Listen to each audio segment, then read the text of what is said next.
아버지의 사랑, 형제들 속의 외로움. 햇살이 느리게 들판을 따라 흘러가던 어느 아침이었어요. 양떼는 여전히 들에서 풀을 뜯고 있었고 바람은 별다를 거 없는 하루처럼 장막 끝자락을 흔들며 지나가고 있었죠. 그러나 그 장막 안에는 조금 특별한 공기가 감돌고 있었어요. 야곱, 이스라엘이라 불리던 그 아버지는 12아들 중 가장 어린 아들 하나에게 늘 시선을 오래 머물렀어요. 요셉. 그는 라헬의 아들. 야곱이 평생을 기다렸고 마지막에야 얻은 사랑의 열매였죠.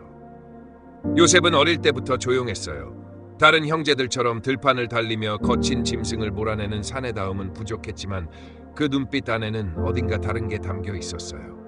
맑고 깊고 세상을 넘겨다보는 듯한 시선. 늘 생각이 많은 얼굴. 말보다는 묵상이 많았고 형들보다 더 자주 아버지 곁에 머물렀어요. 야곱은 요셉을 볼 때마다 라헬의 웃음을 떠올렸고 사랑의 기억을 되새겼고 그렇기에 더 그에게 특별한 옷을 지어 입히게 되었어요.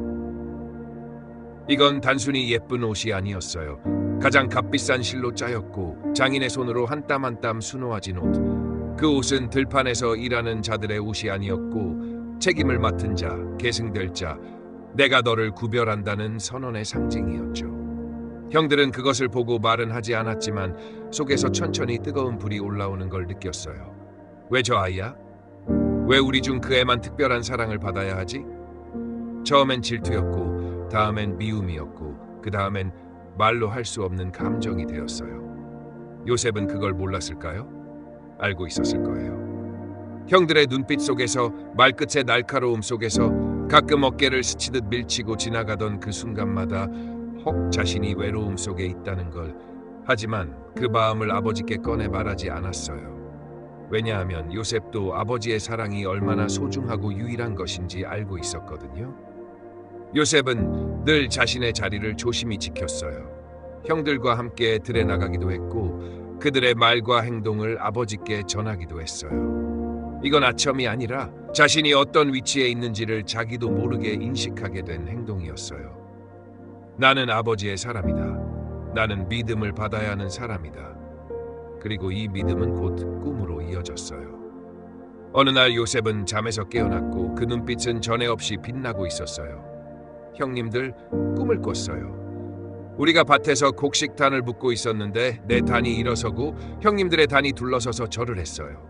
형들의 눈빛은 그 말을 듣자마자 냉랭하게 식었어요. 내가 우리 위에 왕이 된다는 거냐? 요셉은 또 다른 꿈을 꿨어요. 해와 달과 11개의 별이 자기에게 절하고 있었어요. 이건 형들뿐만 아니라 부모까지도 놀라게 하는 말이었죠. 야곱조차도 그 말을 듣고 책망했어요. 내가 너에게 절을 하게 될 것이냐?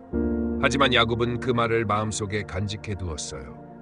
그는 아브라함의 손자였고 하나님의 말씀이 어떻게 꿈을 통해 임하는지를 아는 자였기에.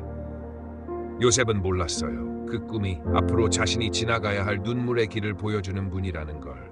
그리고 형들은 더 이상 그를 단순히 질투하는 게 아니었어요. 그건 계획이 되었어요. 저 아이를 없애자. 이 이야기의 시작은 겉으로 보기엔 부모의 편애와 형제 간의 갈등처럼 보여요. 하지만 사실은 하나님께서 요셉을 따로 세우시는 장면이었어요.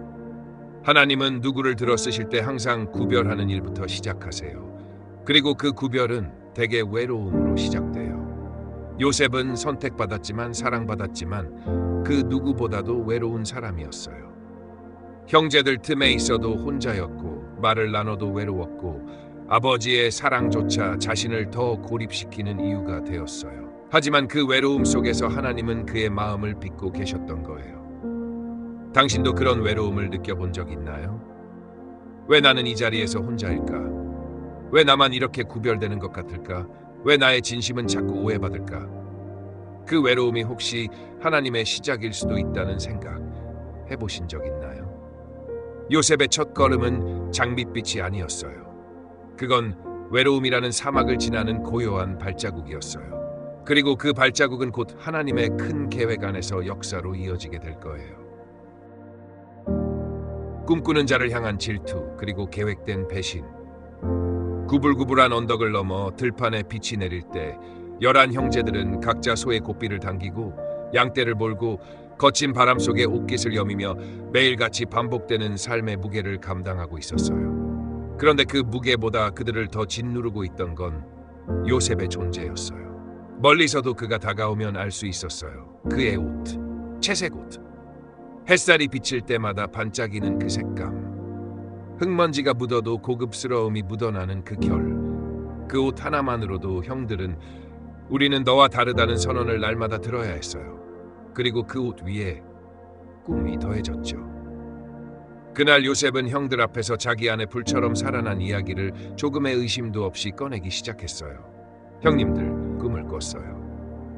우리가 밭에서 곡식단을 붓고 있었는데 제 단이 일어서고 형님들의 단이 절을 하더라고요. 그 말은 돌보다 날카로웠고 침보다 깊었고 침묵보다 더 참기 어려웠어요.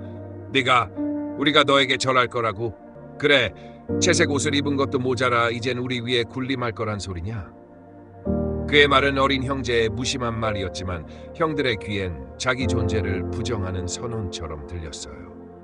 며칠 후 요셉은 다시 말했어요. 이번엔 해와 달 11개의 별이 저에게 절했어요. 그 말을 듣고 야곱조차도 당황했어요. 내가 내 어머니가 내 형들이 너에게 절한다는 말이냐?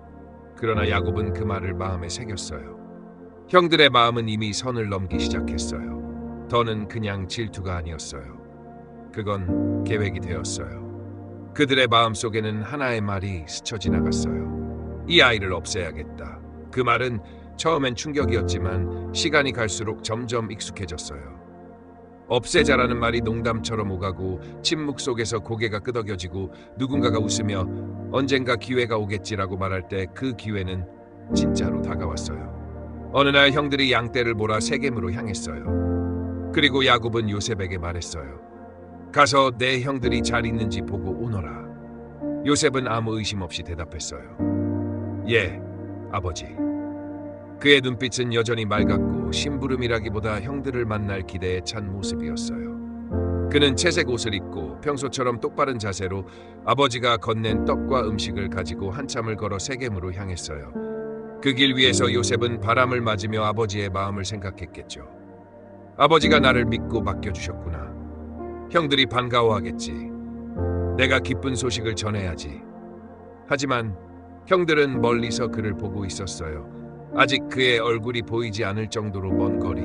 그런데도 그 옷은 눈에 띄었어요. 채색 옷. 그 옷만 봐도 그 이름을 부르기 싫었어요. 저기 온다. 저 꿈꾸는 자가 오는구나. 누군가가 먼저 말했어요. 죽이자. 죽여서 구덩이에 던지고 짐승에게 잡아먹혔다고 하자. 그 말이 무섭지도 않았어요. 그 말이 당연하게 들렸어요. 그만큼 그들은 이 작은 동생의 존재가 자신들의 삶을 짓누르고 있다고 생각했어요. 하지만 르우벤이 말렸어요. 피를 흘리지는 말자. 그냥 구덩이에 던지자. 그 말은 자비처럼 들렸지만 그 속엔 또 다른 계산이 있었어요. 나중에 몰래 구출해 아버지께 돌려보내자. 하지만 하나님의 계획은 그 모든 인간의 생각을 넘고 있었어요. 요셉이 형들 앞에 다다랐을 때 그가 본 건 기쁨도 반가움도 아니었어요. 형들의 눈빛은 얼어붙은 호수처럼 차가웠고 누군가는 이미 그의 옷깃을 움켜쥐고 있었어요. 그리고 그들의 손이 채색 옷을 찢어버렸어요. 그 옷은 하늘의 빛처럼 찢겼고 요셉은 맨몸으로 구덩이 아래로 던져졌어요. 구덩이는 물도 없었고 빛도 없었어요. 그곳에서 요셉은 어떤 소리도 들을 수 없었어요. 형들의 발소리, 말소리, 아무것도. 그 구덩이는 하나님이 준비하신 첫 번째 훈련장이었어요. 요셉은 이제부터 사랑받는 아들이 아니라 하나님의 계획 안에서 단련될 사람이었어요. 그리고 그 첫 장면이 구덩이였던 거예요. 혹시 지금 당신도 구덩이에 있는 느낌인가요? 빛도 없고 기대도 없고 사람들이 나를 밀어넣은 그곳에서 하나님은 아무 말씀도 하지 않으시는 것 같나요? 그렇다면 오늘 기억하세요. 하나님은 요셉을 그곳에서 지켜보고 계셨어요. 그리고 그 구덩이는 총리의 길을 여는 통로였어요. 구덩이 안은 조용했어요. 돌벽은 차가웠고 햇살은 내려오지 않았고 하늘은 아주 작고 멀게 보였어요. 요셉은 그 벽을 기대며 혼잣말처럼 속삭였을지도 몰라요. 형들이 장난이 심하네. 곧 나를 꺼내주겠지. 하지만 시간이 흐르고 소리도 인기척도 아무것도 들리지 않을수록 그의 심장은 점점 빠르게 뛰기 시작했어요. 이건 장난이 아니었다. 형들은 구덩이 옆에서 식사를 하고 있었어요. 무언가를 나눠 먹으며 각자의 눈을 피하고 있었고 아무도 먼저 말을 꺼내지 않았어요. 그런데 그때 먼 길을 걸어오는 낙타들의 행렬이 보였어요. 이스마엘 상인들. 길을 따라 향기로운 향품과 모략을 실어 이집트로 향하던 대상단이었죠. 유다가 조용히 말했어요. 얘들아, 우리가 저 애를 죽여봐야 무슨 유익이 있겠냐? 차라리 저 사람들에게 팔아버리자. 죽이는 건 죄책감이 남지만 팔아버리면 우리 손은 깨끗해지잖아. 그 순간 그들은 결정을 했고 요셉은 끌려 나왔고 채색 옷은 벗겨진 채 줄에 묶였어요. 그는 말했을지도 몰라요. 형님들, 무슨 짓이에요? 왜 이러세요? 아버지께 뭐라고 하실 거예요? 제발 저를 다시 돌려보내주세요. 하지만 그 말은 공중으로 날아가 사라졌고 누구도 그의 눈을 바라보지 않았어요. 요셉은 그렇게 사은 30비라는 돈에 팔려나갔어요. 은 30. 당시 노예의 평균 가격. 한 생명의 가치가 숫자로 환산된 순간. 요셉은 더 이상 사랑받는 아들이 아니었어요. 팔려가는 물건이었어요. 그의 손목에는 거친 밧줄이 묶였고 등에는 타는 햇살이 내려앉았고 앞에는 보이지 않는 땅. 이집트가 놓여 있었어요. 이집트. 그는 그곳이 어떤 곳인지 몰랐어요. 하지만 그는 본능적으로 알았어요. 자신이 돌아올 수 없을지도 모른다는 걸. 아버지의 품은 다시는 가닿을 수 없을지도 모른다는 걸. 낙타가 흔들릴 때마다 그의 심장도 같이 흔들렸고 눈앞에 사막이 끝없이 펼쳐질 때 그의 마음도 점점 텅 비어갔어요. 그리고 그 밤 그는 모래 위에 홀로 앉아 하늘을 바라봤겠죠. 어릴 적 아버지와 별을 보며 꿈을 이야기하던 그 밤처럼. 하지만 지금 별은 보이지 않았어요. 하나님은 그에게 아무 말씀도 하지 않으셨어요. 그 침묵은 처음엔 참을 수 있었지만 점점 무거워졌고 결국엔 의심이 되었을지도 몰라요. 하나님 정말 계세요? 왜 아무 말씀도 없으세요? 왜 저를 이렇게 버려두세요? 형들이 그에게 준 건 상처였고 상인들이 그에게 준 건 밧줄이었고 그가 얻은 건 자유를 잃은 몸이었어요. 하지만 그 어느 누구보다 하나님은 그 자리를 보고 계셨어요. 성경은 말하죠. 요셉이 이끌려 이집트에 내려갔더라. 그 짧은 한 문장 뒤에는 수많은 눈물과 침묵과 무너짐이 담겨 있어요. 그런데 그 다음 절엔 이 한 줄이 있어요. 여호와께서 요셉과 함께 하심으로 하나님은 요셉이 느끼지 못하는 순간에도 그와 함께 계셨고 그를 지키고 계셨어요. 그의 삶은 그때부터 완전히 바뀌었어요. 자유 없는 종, 이름조차 불리지 않는 낯선 땅의 이방인. 하지만 그 구덩이에서 시작된 고난은 그를 무너뜨리기 위한 것이 아니라 그를 빚기 위한 시작이었어요. 우리도 그런 순간 있죠. 갑작스럽게 인생의 방향이 뒤집히고 계획과 다르게 끌려가듯 흘러가고 내가 원하지 않는 자리에 놓이고 그럴 때 우리는 요셉처럼 묻고 싶어요. 왜 나죠? 왜 지금이죠? 그 질문에 대한 하나님의 대답은 당장은 들리지 않을 수도 있어요. 하지만 반드시 나는 너와 함께 있다. 이 한 줄로 우리의 어둠을 밝혀주시리라 믿어요. 요셉은 이제 그 낯선 땅 이집트에서 하나님이 준비하신 다음 장면으로 향하게 돼요. 감옥은 빛이 닿지 않는 곳이었어요. 태양이 뜨고 지는 걸 알 수 없었고 시간의 흐름도 계절의 변화도 세상의 소식도 그 안에선 아무 의미가 없었어요. 벽은 습했고 공기는 눅눅했고 침묵은 칼날처럼 서늘했어요. 요셉은 바닥에 몸을 기대고 숨을 깊게 쉬었어요. 자신에게 묻듯 세상에 묻듯 하늘에 묻듯 나는 지금 어디에 있는 거지? 나는 왜 여기에 있는 거지? 그는 이 길을 선택한 적이 없었어요. 누구보다 성실했고 정직했고 믿음을 지켰어요. 그런데도 그가 받은 건 구덩이, 밧줄, 억울함, 감옥. 사람들이 말하는 대로라면 하나님은 공의로우시고 신실하신 분이라면서 그런데 왜 그 신실한 삶의 끝은 늘 이런 어두운 구석이 되어야 했을까? 그러나 요셉은 자기 마음속에서 아주 작은 결심을 했어요. 여기서도 하나님은 나를 보고 계신다.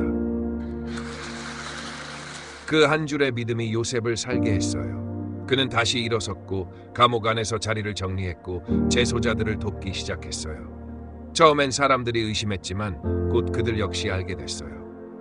이 사람은 뭔가 다르다. 말이 무겁고 눈빛이 진지했고 사람을 섬길 줄 알았어요. 간수장도 그를 알아봤어요. 그리고 그에게 감옥의 일들을 맡기기 시작했어요. 하나님의 말씀이 없는 이 시간에도 하나님의 손은 그의 인격 속에서 움직이고 있었던 거예요. 그리고 어느 날 두 사람이 감옥에 들어왔어요. 바로 왕의 술 맡은 관원과 떡 굽는 관원이었어요. 그들은 정치적인 사건에 휘말려 갑자기 추락한 자들이었고 당황했고 불안했고 잠도 잘 수 없었어요. 요셉은 그들을 관찰했어요. 그리고 어느 날 아침 그들의 얼굴을 보고 말했어요. 오늘 무슨 일이 있었습니까? 그들은 말했다. 꿈을 꾸었는데 누구도 그것을 해석해 줄 사람이 없습니다. 요셉은 조용히 대답했어요. 해석은 하나님께 속한 것이 아닙니까?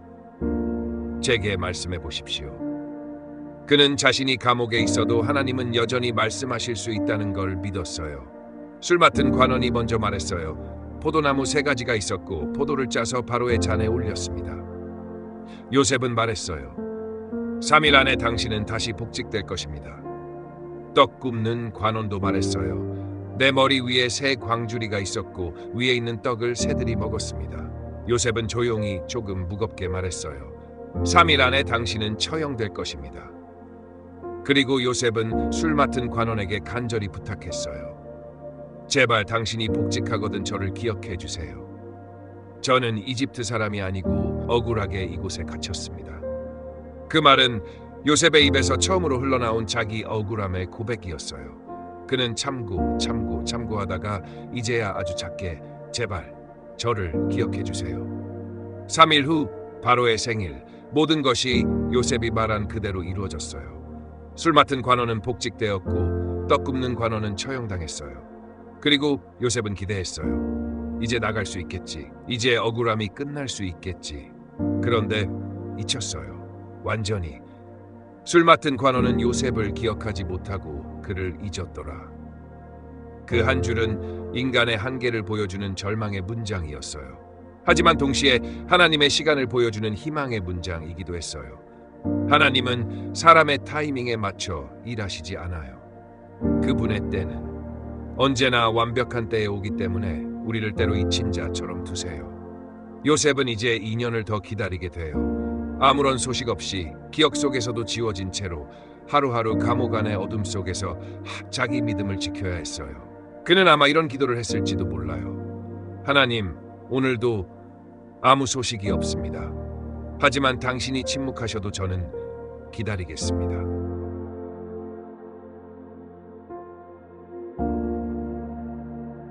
그날 아침도 다를 게 없는 아침이었어요. 요셉은 감옥의 돌벽에 등을 기대고 조용히 깨어났어요. 기억되지 않은 자로서, 불려지지 않는 자로서 하루하루를 하나님 앞에 놓아드리는 삶을 살고 있었죠. 그리고 그는 이제 자기 삶의 조건에 대해서 불평하지도 기대하지도 않았어요. 그저 오늘도 맡겨진 자리에서 정직하게 하루를 살아가는 것만이 그의 사명이었어요. 그런데 그날은 달랐어요. 감옥 문이 열렸고 바로의 사자가 급히 들어왔고 간수가 요셉을 부르며 말했어요. 요셉, 바로 왕께서 너를 찾으신다.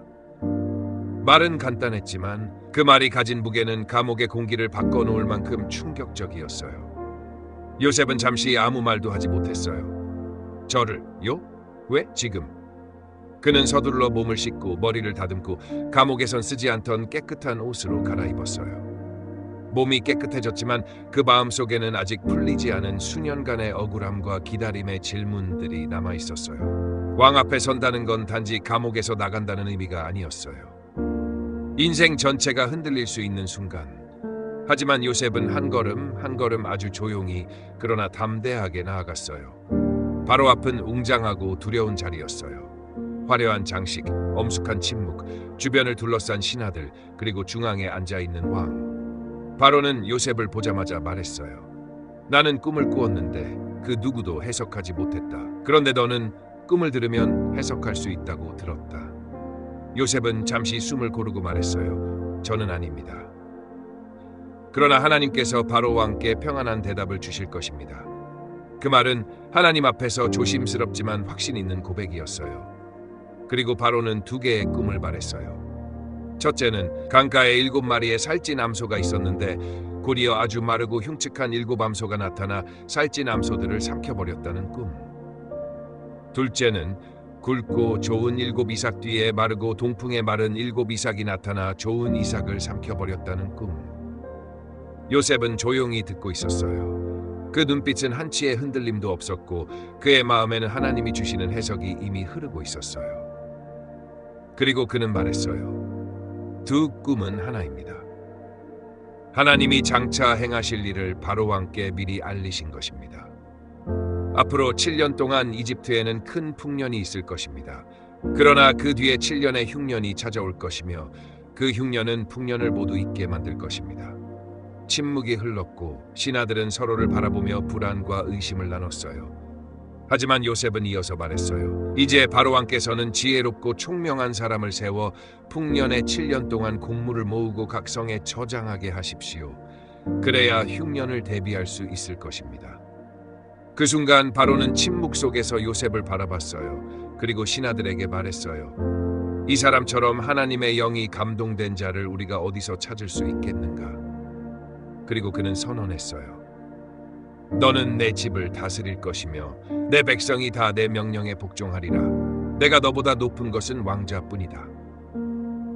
그 말은 감옥에서 들었던 요셉이라는 외침보다 더 놀라운 외침이었어요. 그는 하루 전까지만 해도 잊혀진 죄수였어요. 그런데 이제 이집트의 총리가 되었어요. 그에게 왕의 반지가 채워졌고 고운 세마포 옷이 입혀졌고 금 목걸이가 걸렸고 왕의 병거에 함께 올라타 사람들은 외쳤어요. 무릎을 꿇어라. 요셉이 지나간다.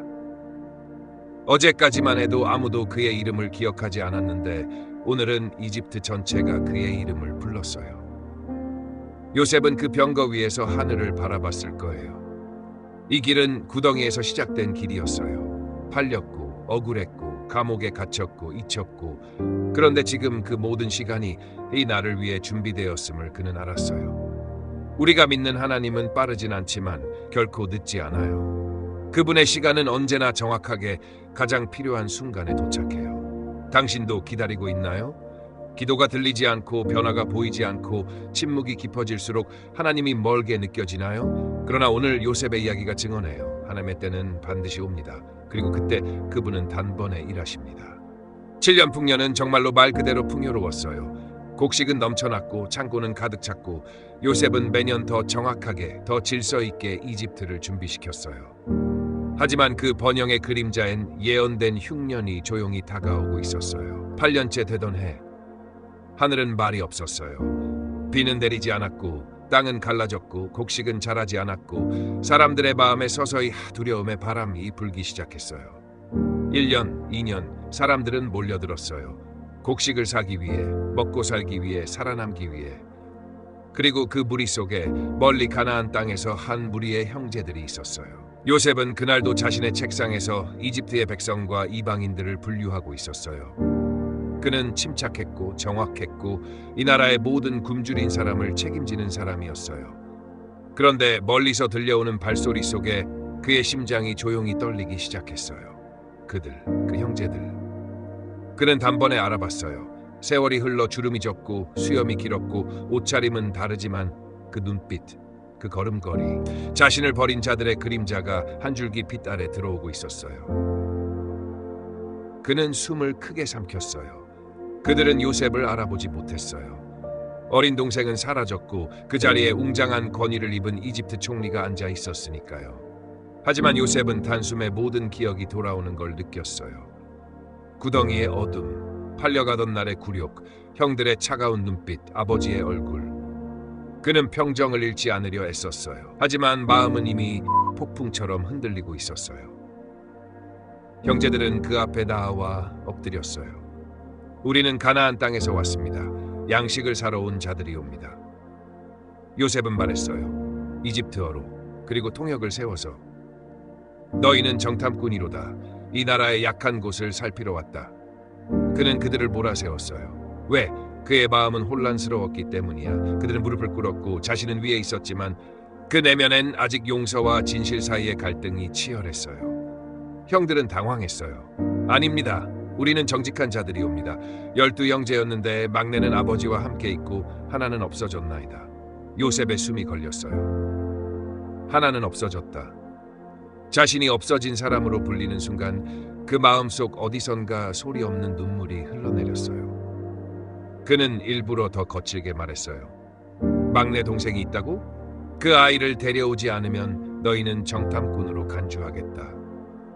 그리고 그들 중 시므온을 붙잡아 감옥에 가두고 나머지 형제들에게 곡식을 주어 돌려보냈어요. 그들은 돌아가며 말했어요. 우리가 동생에게 행한 그 죄 때문이다. 그가 애원할 때 우리가 듣지 않았으니 이 일이 우리에게 임했도다.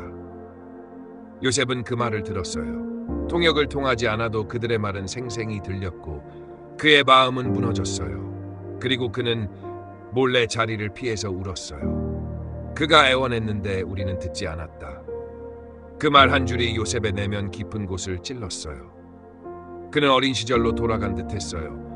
손이 묶였던 느낌, 구덩이에 냉기 형들의 등 뒤, 그리고 외쳤던 말, 형님들, 제발. 그는 진정한 용서를 아직 하지 않았어요. 할 수 없었어요. 하지만 하나님은 그들의 입술을 통해 회개의 씨앗을 뿌리게 하셨어요. 요셉은 시므온을 남겨두고 그들에게 조건을 걸었어요. 막내를 데려와라. 그러면 너희 말이 진실임을 알겠다. 그리고 곡식 자루 속에 그들이 낸 돈을 몰래 다시 넣어주었어요. 그건 요셉의 마음이 완전히 닫히지 않았다는 증거였어요. 그는 복수를 하지 않았고 재판을 열지 않았고 다만 한 번 더 진심을 보고 싶었던 거예요. 그날 밤 요셉은 창밖을 보며 하늘을 올려다봤어요. 별은 여전히 있었어요. 그 별들이 어린 시절 꿈에서 자신에게 절했던 그 별들인지 이제는 그 의미가 다르게 다가왔어요. 그 꿈은 자신을 높이려는 예언이 아니었어요. 상처를 덮기 위한 계획이었고 가정을 회복하기 위한 약속이었고 하나님이 시작하신 일의 예고편이었어요.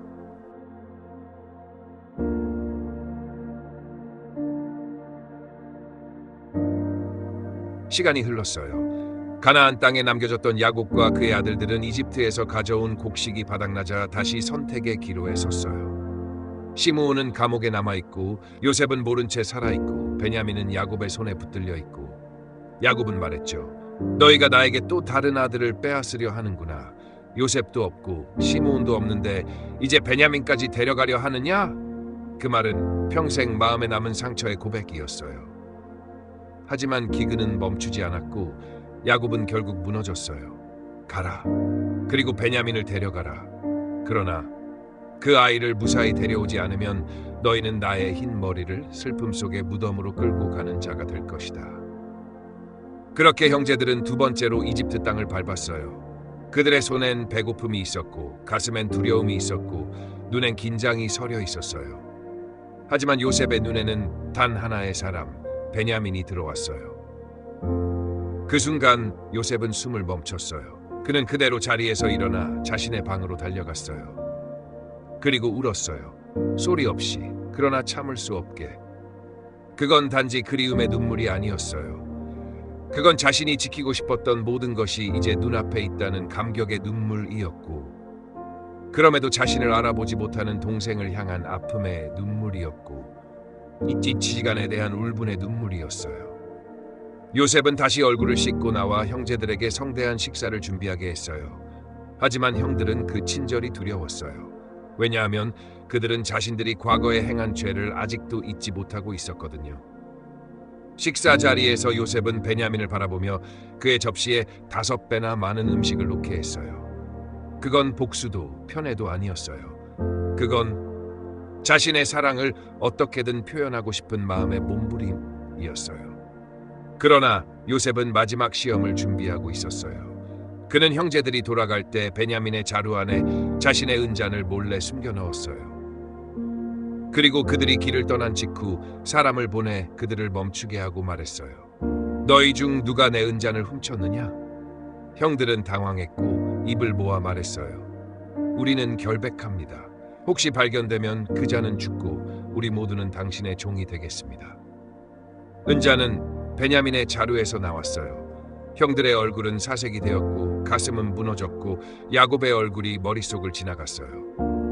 형들은 다시 요셉 앞에 섰어요. 무릎 꿇었고 숨을 몰아쉬었고 유다는 입을 열었어요. 주여, 이 아이는 아버지의 생명과 같은 자입니다. 그 아이를 잃으면 우리 아버지는 죽을 것입니다. 제발 이 아이 대신 저를 종으로 삼으십시오. 이 아이를 아버지께로 돌려보내 주십시오. 그 말 한 줄, 그 기도 같은 말 한 줄이 요셉의 심장을 무너뜨렸어요. 그는 더는 견딜 수 없었어요. 종들을 다 내보내고 형들 앞에 서서 나는 요셉이요. 내가 이집트로 팔았던 그 요셉이요. 그 말은 시간을 멈추게 했고 공기를 얼게 했고 형들의 눈을 충격으로 뒤덮었어요. 요셉은 말했어요. 두려워하지 마십시오. 하나님이 생명을 구원하시려고 당신들보다 먼저 저를 이곳에 보내신 것입니다. 그 말은 이해를 넘은 은혜였고 복수를 뛰어넘은 용서였고 한 사람의 믿음이 수많은 상처를 덮는 순간이었어요. 그리고 요셉은 형들을 끌어안았어요. 눈물이 흘렀고 가슴이 떨렸고 침묵이 울림이 되었어요. 그는 말했어요. 가서 아버지를 모셔오십시오. 아직도 5년의 흉년이 남았습니다. 당신들과 자손들이 굶주리지 않게 이곳에서 살게 하겠습니다. 요셉은 복수하지 않았어요. 따지지도 않았어요. 조건도 없었어요. 그는 하나님의 계획 안에서 자신이 보내심을 받은 자임을 믿었어요. 오늘 우리도 마음속에 이런 베냐민이 있을 수 있어요. 붙잡고 싶은 사람, 지켜내고 싶은 기억, 용서하고 싶은 대상. 그 모든 복잡한 감정 속에서 하나님은 말씀하세요. 내가 지금 여기에 있는 이유는 복수도 우연도 아니야. 내가 너를 보낸 것이다.